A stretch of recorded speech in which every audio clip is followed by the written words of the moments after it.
by ministers, abakolasi, abebembeza abantu bona, nenyu abanyoro mwena abarahanu. Inja kubazo mu rujungu abokaro abatakumanya ndimi zetu za hanu abeho ahindura mu runyoro.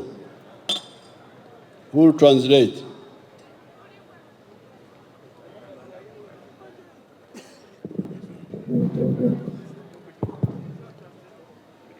I want to congratulate His Highness Omukama Iguru on the 31st anniversary of his coronation. President akwenda kutawarisha Mukama Iguru rukirabasaija Omukama wa Bunyoro abo kwike ya myaka 31 kuruga ijangoma ya Bunyoro. I'm however sorry to find that he's sick. I called on him. We should continue to pray for him. Akusasa muno kubasangira omugurusi Omukama waitu na sasa kandi akurumizibwa baita akusaba itwe n'abanyoro n'abana Uganda itwe na tumusabire baita ja kuba na mchekingao ngakwekere na mchekingao. I have already seen him. Maziro kumurora. President agambira maziro kumubungira mgwino. I want to thank the committees together with the Omugo who are running the affairs of the kingdom when the king is sick. Akwenda kusima akachiko ka Royal Commission na bakoro no Omugo amuna abantu bena bakutwara emirimo y'Omukama mukasumikana arwaire na sasa. When we restored the kingdoms, I knew what we were doing because I know this area very well. Kuyagarira obukama akabana amanya kyakugarawo kandi kichweka kintu kya obukama bwa Bunyoro n'obukama obundi amanyiri kiyabaire nakora kandi nebichweka bimanyire kurungi. We are part of the ancient culture of this area. I know the contribution of the kingdoms and their limitations. Omugurusa agambire history ya Uganda agimanyire kurungi kandi ali hamu abo abamanyire omugaso gw'obukama n'obukama obundi bwe bicheke ebindi na contribution y'obukama. Hamu na obunafu bw'obukama. Hamu n'obunafu bw'obukama.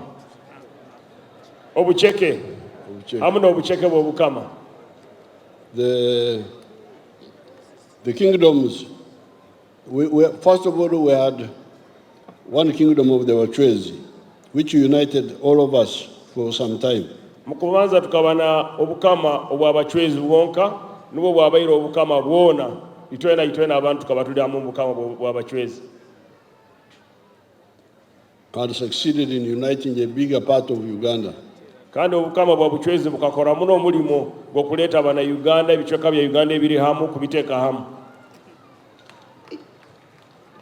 When the Wachwezi kingdom collapsed, Abachwezi bagwire, then we had these smaller kingdoms. Then obukama obutaito obundi bweija. But they also contributed because they were uniting clans.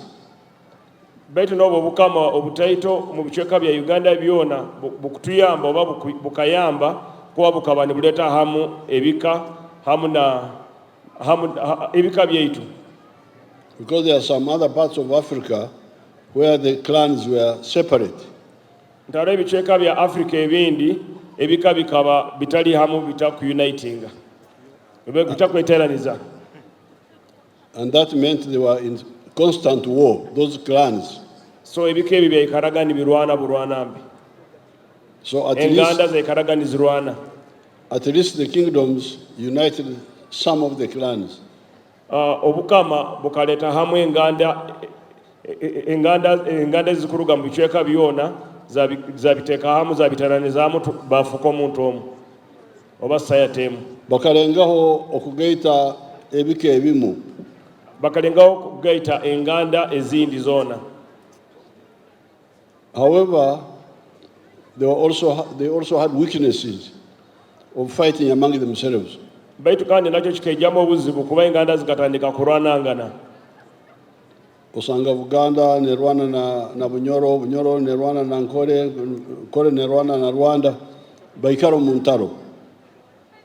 So that was the weakness which the European used to conquer us. Kata kakadyo ako nuko abakwera ke bakozeseize okutuwamba okutwara okufoka okuba ni batwebembera. Mukarora abajungu kubakozese abatuliri mu ruko mu Buganda kurwanisa Bunyoro basobole kuhamba Uganda. You saw how the Europeans used the traitors in Uganda to fight Kabarega and fight even Mwanga, the Kabako of Buganda. Omugurusa akubayijjukiza nti mu kwijjukira kurungi abantu abandi ababaire okwo mu Buganda Abaganda baketeranyizamu n'abajungu okulwanisa omukama waitu Kabalega, omukama wa Bunyoro Kitara. Even with Mwanga also. Na Mwanga. So therefore, we knew the strength of the kingdoms but also their limitations. So omwebembezi agambire amanyire amaani g'obukama baitu kandi amanyire n'obuzibu bw'obukama. And that's why, if you read my address to the Ruchiko, 1993, I made this very clear, how there was a contribution the kingdoms could make, but they should avoid the old mistakes. Akutugambire tugende tuseere rekodi byagambire mu Rukiiko rwa Buganda n'agenda gara obukama akabagambira omugaso gw'obukama baitu n'obuzibu bw'obukama obukulemesa emirimu okulibata kurungi. The modern states are built on democracy. Ate obukama bw'ebiro bino oba ensi z'ebiro bino ensi z'ebiro bino tukuzombekeza amusingi gwa democracy. The people to elect their leaders. Abantu bekomera abebembezi baabo. So that's why we said the kingdoms should not mix with the political issues. Nuko kyamurugiraho president kwa advising nti obukama tubuyina kutaaha mu bino ebya politics ebyaite ebya democracy ebya Uganda empyaka ebyobulemu obuyaka. Let the people elect their leaders, but the cultural leaders have a role. Agamba nti akasaba abantu b'obukama abantu babaleke bekomera abebembezi baabwe bakwenda baitu ab'obukama bakusobola kwabula n'okuwa amagezi mu bataka ne babagambira ebirungi n'ebibi. Barugara baze byangire kubaze byange.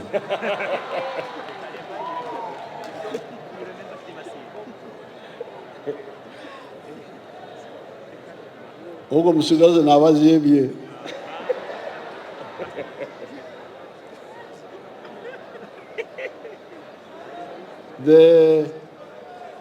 The modern states, through democracy, ntamaga mayaka nigaraba mu nkora ya democracy introducing endema ya hati. Enema ya hati oba enfuga ya hati. Yes. The governance of today, through democracy, the governments are responsible for legislation, administration, and politics. Enema y'ebiro bino gavumenti ekuvunaanyizibwa kukola amateeka, okufuga, okwebembera hamu n'okulungamya. And planning for the economy. N'okutegekera amahanga oba ihanga. But there is a gap which the modern states cannot do well. Baita akantu akakuburamu amanga gaitu oba democracy zaitu zino government empyaka zitakusobola kukola. Who looks after the indigenous languages? Owakulolera ennimi zaitu. Because the governments are mainly conducting business in English and to some extent in Swahili. Kubati government zo nkaizaite zane za East Africa tukoisaga Rujungu no Ruswahili. So we said, no, this area will die if nobody is looking after it specifically. Atwakusala mugamba nti waraleka enimi zaitu ez'obuwanga zitara omuntu akuzololera oba akuzimanaginga zijja kufa. So the issue of the indigenous languages should really be concentrated on by the kingdoms. So enimi zaitu byazirekera obukama bube ni buzikora oba ni buzirwaninga. Assisted by the government. Government nebayambawo. Then you have the issue of customs. Tulina obuzibu the issue ensonga ya emirwa y'abantu customs. What do you call customs in Runyoro? Embibo y'abantu. Emirwa y'abantu emirwa. The modern state is not very clear on that. Ensi zaitu zino empyaka tizikubimanya kurungi. Even the churches, I'm not sure that they are very clear about it. Namakereziya namakanisa takumanya kurungi oba bimanyire kurungi. Hati